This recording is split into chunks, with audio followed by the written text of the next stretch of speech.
Hey everyone, this is Daryl from Daily Crypto Trade Signals coming to you live from Bangkok, guys. We've got lots to talk about. Let's dive into it. There's nothing more I can say out there except that the markets are down. Everything is looking like crapola out there. Remember, everything you see here is not financial advice. We're going to talk about, we're going to talk about Jeremy Powell and the Jackson Hole event. What happened with that? We're going to be talking about the broader markets. What happened with that? We're going to be talking about Bitcoin. What's going on with that? Are we going to see a recovery? We're going to be talking about Doge. And also, we got some big news. Looks like one of the Dogecoin developers said no out there. So we're going to talk about what did he say no to and how is that going to impact Doge? Is this good for Doge, bad for Doge? So we're going to talk about that and much, much more, guys. So let's get it. Let's absolutely get it. Let's dive into it. Remember, none of this information you see here is financial advice. So I'm kind of like not in a good mood right now. Yesterday was kind of like weird, right? Do go back and watch this video, 3 ways to make money. So this is a perfect strategy, an absolutely fantastic strategy that can help you, make money in the crypto markets, even when the crypto markets are down or up. This will absolutely help you make money out there. So let's get into it. Let's absolutely get into it. So let's take a look at what's going on with the broader market. So yesterday, the broader markets were kind of weird. They opened up kind of, in the green slightly, almost neutral. They went up. We had the PCE data that came out, and that was looking positive, right?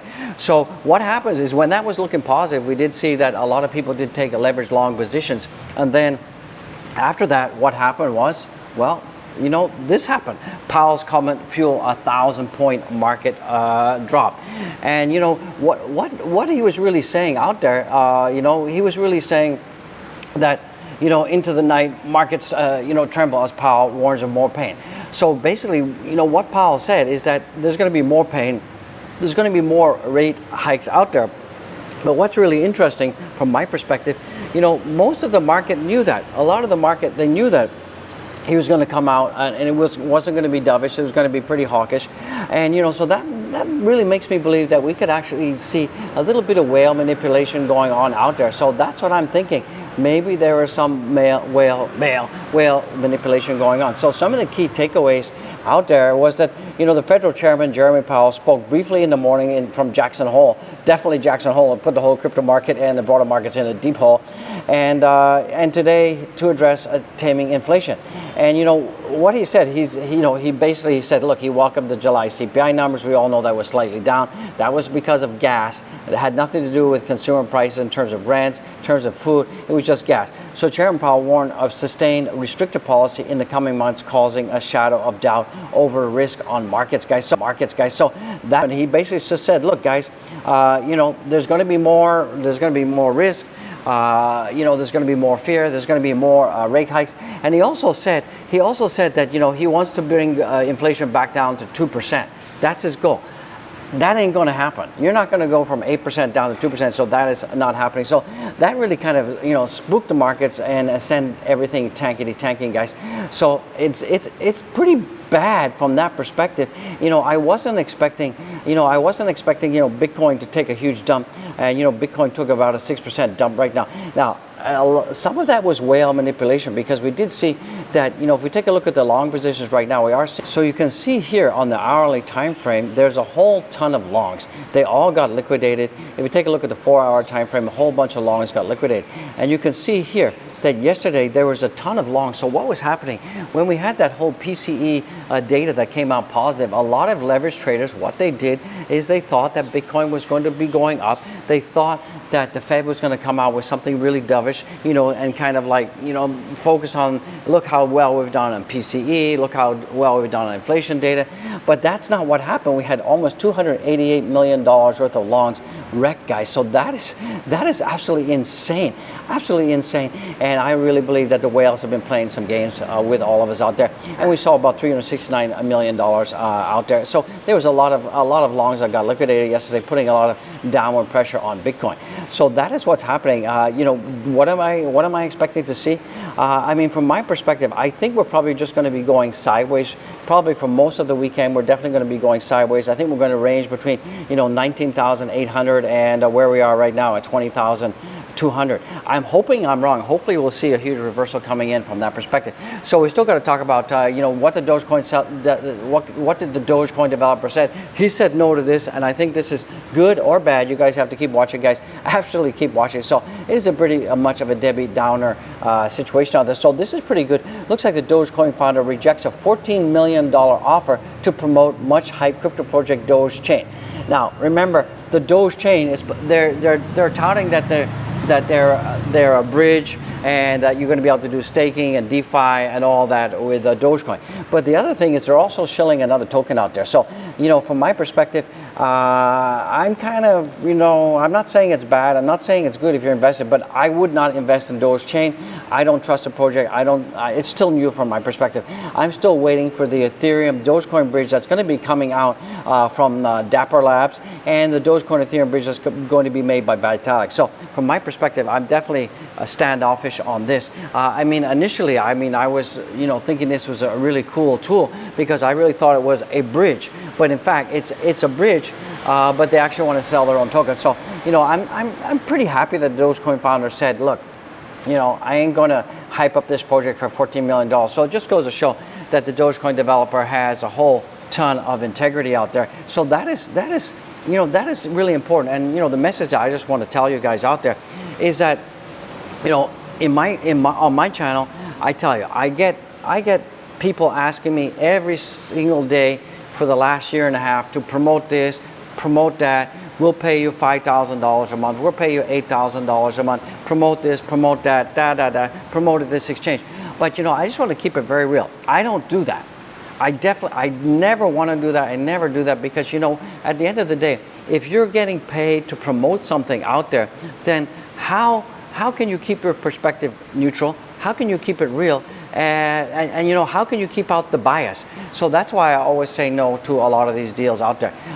Sure, there's, it's lucrative. I could be making a ton of money on these deals, but I just don't do it. Sure, I do have my Nano Ledger affiliate link, but that's different. It doesn't cost you any more, but I think that having a hardware wallet is good for your safety and my safety. So that's why I do talk about that, because I think the Nano Ledger wallet, hardware wallet, is technology that we definitely need in these uncertain times. So from that perspective, I never ever shill stuff. I never shill projects. I never do that. Sure, I'll talk about Nano Ledger. Beat me up in the comments. But that's like saying, who wouldn't want to have airbags in the car? Who wouldn't want to have seatbelts in the car? So good on your Dogecoin Foundation.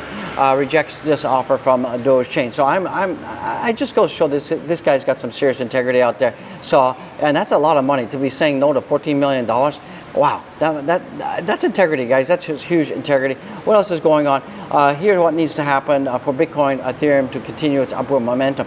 So this is coming in as well, and this is from Rec Capital, and he's really saying that right now that Bitcoin has an upward momentum, and this was true and this was valid up until we had the Jeremy Powell, Jackson Hole debacle out there.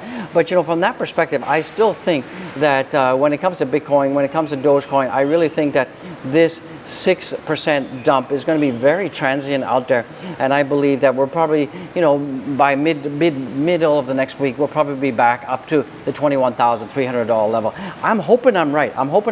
We'll just have to watch the candle, see what's going on this weekend. If we see some green, if we start to see ourselves go back about 50% of this candle here, then we'll be fine. Then we'll recover. If we don't see at least by Monday, at least a 50% recovery against this wick, then definitely we're going to be retesting some of these lows right now. Some of these lows that we could be retesting, we could be going back down to $18,000. So that's what I'm thinking about Bitcoin. So from my perspective, we really need ourselves to at least by Monday recover 50% of this lost week. If we don't see a 50% recovery on this lost week, then there's a good chance that we'll be going down right now. So from that perspective, I'm still kind of on the fence where we're going to go with Bitcoin. I think this is going to recover. You can see here that we have, on the weekly, we have actually broken down as well. Definitely we're going to be painting a red candle for this week. The double bottom, I would say the double bottom is still confirmation of this pan. I still think we could be breaking out to the upside, so that's what I'm thinking. That's what you should be thinking out there. So I'm not panicking right now. I will start to panic a little bit on Monday if we don't see that the Bitcoin red candle recovers 50% by Monday. If we don't see a recovery by Monday, then I'm going to be starting to worry out there. So what am I doing from that perspective? I have put some ladder buys in at $18,000. So that is, 18,000, 19,000, 19,500. So those are the levels that I'm looking at yesterday. Yesterday I did buy around about $20,437. So I'm a little bit underwater right now from that perspective. So I did buy some Bitcoin. I should have waited. Well, like I said, I DCA, I can't time the bottoms. And that is why, if you dollar cost average, hodl, take profits, you'll be golden, and you don't have to worry about all the noise from Jeremy Powell and Gensler in the house, and the macroeconomics situation. So that's what that's all about, guys. What else is coming in right now? You can also see that the former SEC chair thinks that crypto is coming to legacy finance, and what he was really talking about is he said that one of the reasons that the U.S. has failed to implement regulatory framework for digital assets, and this is a former SEC chairman, and this is Gary's former not former boss but former colleague, and he said that it's basically pure emotion.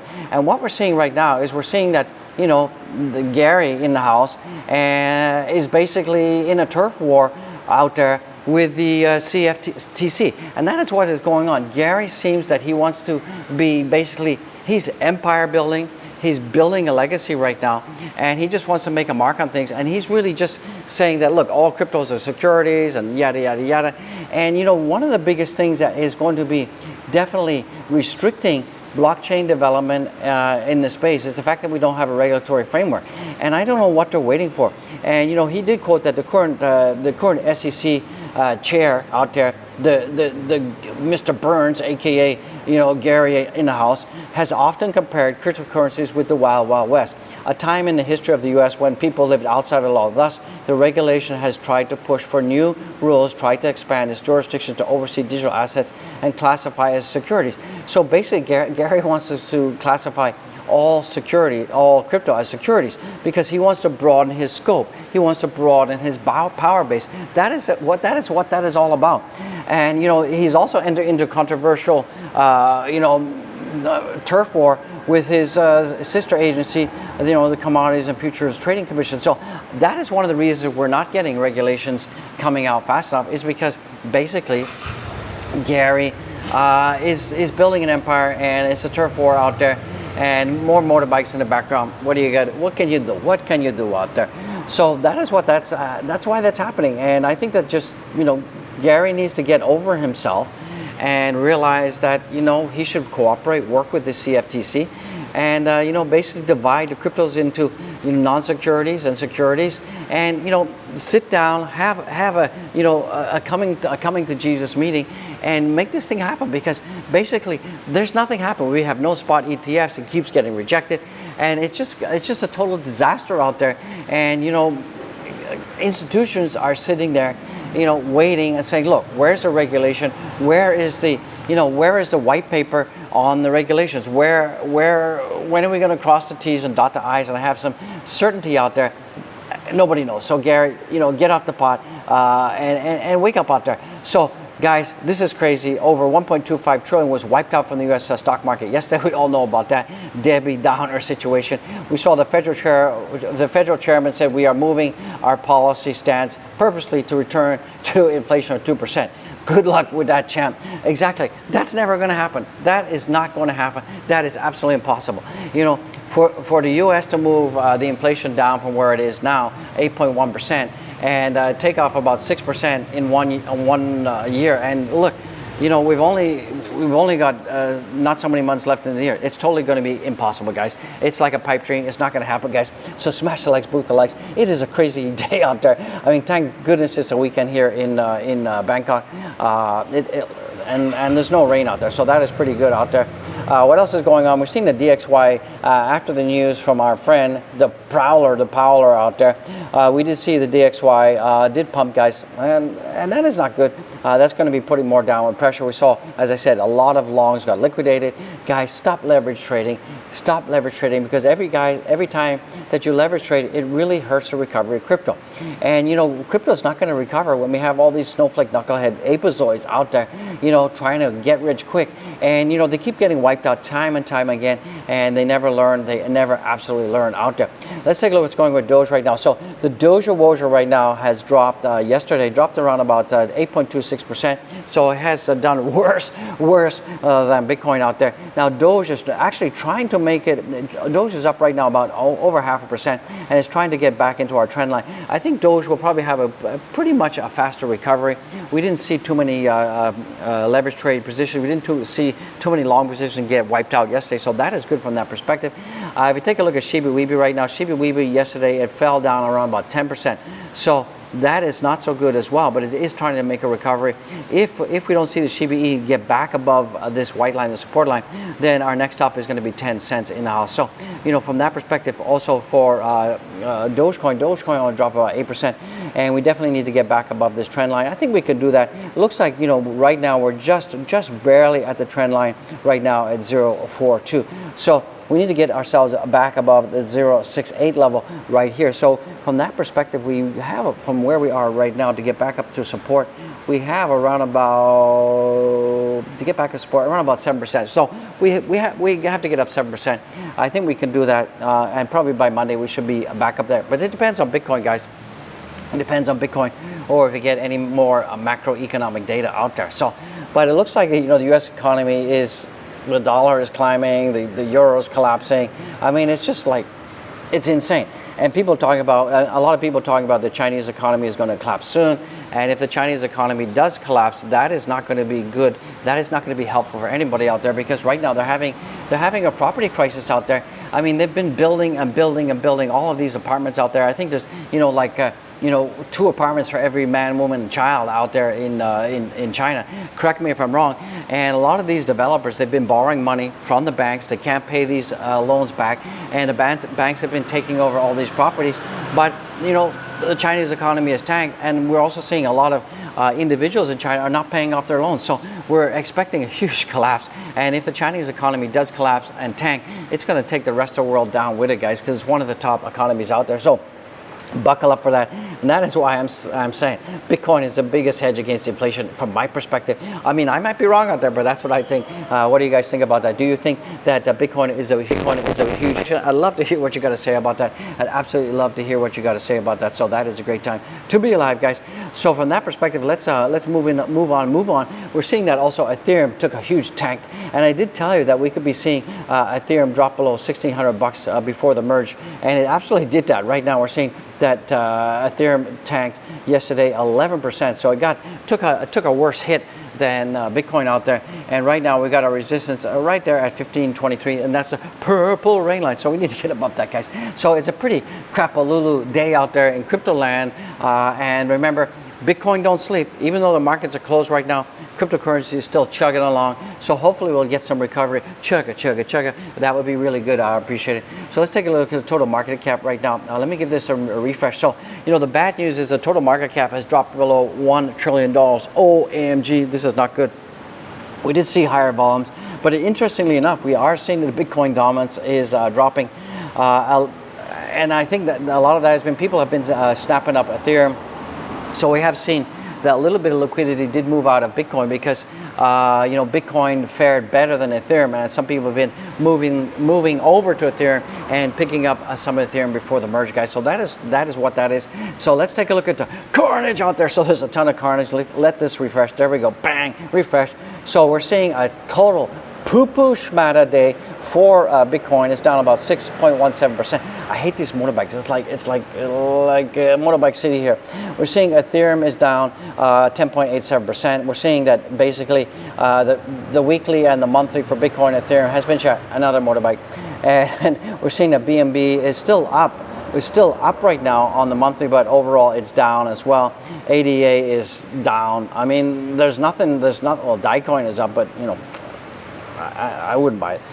Dogecoin is down. Everything is down. Nothing is. It's basically, there's blood everywhere on the streets in crypto land. But this is a good opportunity to buy the dip. So, what am I doing right now? Like I said, this is a good opportunity to dollar cost average. You definitely want to be buying the dippity dips like crazy. I mean, don't put all your dry powder in at one time. I wouldn't do that. It would be an absolute mistake. out there, it would be a bad move. But at these price levels, you definitely want to think about picking up some more Bitcoin. Definitely pick up some more Bitcoin. Definitely want to be picking up some more Ethereum. Definitely pre-merge. From my perspective, any Ethereum below $1,600 pre-merge is a good pickup zone. BNB still a good buy. Avalanche, DOT. Out there, pick up a little bit of Doge. So those are some of the things you want to be looking at. And if you got some dry powder, don't put it all in at once. You definitely want to be laddering your buys on the way down. Don't go nuts and ape in, because we could see that cryptocurrency could go down even more. I mean, I'm hoping, I'm praying it don't go down even more. I'm hoping that, like I said, hopefully that red wick for Bitcoin, we will recover 50% of that by Monday. And then that will, kind of be indicative that we're going to be going back up in the right direction, and then we could recover all the losses, because we're only down about 8% right now for Bitcoin. So if we can recover at least 4% back by Monday, then that will kind of put us on the right track to recover and get ourselves back up to around about $21,000 area. So that is what I'm thinking. I would definitely be buying the dips. This is not financial advice. That's only my opinion. Only my opinion. Don't beat me up in the comments, guys. Do not beat me up in the comments. I would appreciate it. So from that perspective, guys, do go follow me on my Twitter. I would appreciate it. Let's see what we got here. We've got around about, get up there. We've got around about 4,666 followers. Booyah. Let's get this up to 5,000 followers. I would appreciate it. And guys and gals, once again, secure your crypto right now. Do it right now. When the bear is hungry, you'll see more rug pulls, more crypto exchanges collapsing. So, we've seen what's happened with Celsius. We've seen what's happened with Voyager out there. Guys, pick up your Nano Ledger. The link is down there, guys. I would appreciate it. Go do that. And, all the link is there. And also, if you are watching, do give a super thanks. You can check out the picture right there. Bing! Super thanks. I would appreciate it. And, guys, buy the channel coffee, do all that kind of stuff. And get the merch, guys. Get the merch. We're still working on the charity video. We have not forgotten about that. So get the merch, guys. So I just want to say God bless each and every one of you. Thank you so much for being here. I appreciate it. It's going to be a crappy crypto weekend. But if you do have dry powder, this is an insane time to buy the dips. Absolutely buy the dips, guys. And if you are down, down, you can use this opportunity to basically buy your crypto lower, and that's going to bring your average cost down. So it is what it is. Don't panic. I know a lot of the newbies out there are probably going out there. Don't do that. That's bad. Just, close your portfolio. Stop looking at your computer. Stop looking at your phone. Stop psyching yourself out. Don't panic, guys. Do not panic sell. I'll see you in the next one. Peace out.